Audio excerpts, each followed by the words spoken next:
Tous les secrets des fruits du démon de type Paramecia expliqués. Les Paramecia sont les fruits les plus communs et par conséquent les moins rares et ils se divisent en plusieurs catégories. La première, les Paramecia de type productif, c'est-à-dire les Paramecia qui vont permettre à leur utilisateur de produire et créer quelque chose. Et cette catégorie se divise elle-même en deux sous-catégories. La première, les Paramecia de type productif permanent, comme par exemple Cracker, Katakuri, Galdino, Doflamingo ou Magellan.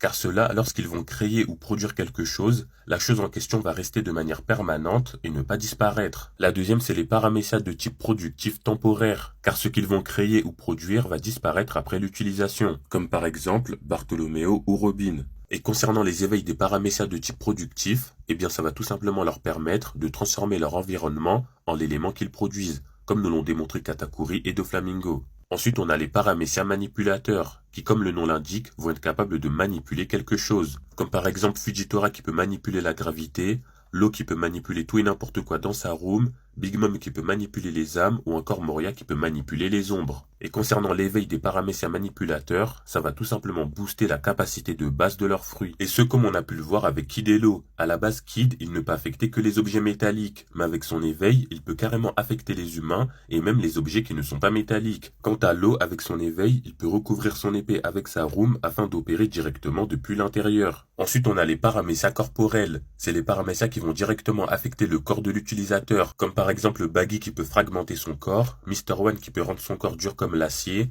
Baby Five qui peut transformer son corps en arme, ou encore Miss Double Finger qui peut transformer son corps en pic. Et les éveils des Paramecia corporels sont encore inconnus jusqu'à présent. Ensuite, on a les Paramecia d'action, c'est-à-dire les Paramecia qui vont pouvoir effectuer soit une action tout court, une action sur un être humain, sur un objet ou sur l'environnement. Par exemple, on a Smoothie qui avec son fruit de la presse va pouvoir presser son corps ou presser le corps de ses adversaires. On a Morley qui avec son fruit du pouce-pouce va pouvoir pousser son environnement. Senior Pink dont l'action va être de nager dans toutes les surfaces. Toki dont l'action va être de voyager dans le temps ou de faire voyager dans le temps des personnes. Ou encore Vanogur dont l'action va être de se téléporter ou de téléporter les autres. Et tout comme pour les Paramecia corporels, les éveils des Paramecia d'action sont encore inconnus. Et enfin, la dernière catégorie, c'est tout simplement les Paramecia spéciaux. On y trouve seulement le fruit du démon du mochi de Katakuri, qui est un Paramecia de type productif permettant à Katakuri de produire du mochi, mais en plus de cela, il va être capable de se transformer lui-même en mochi, le rendant ainsi intangible à l'instar des Logia, raison pour laquelle c'est un Paramecia spécial.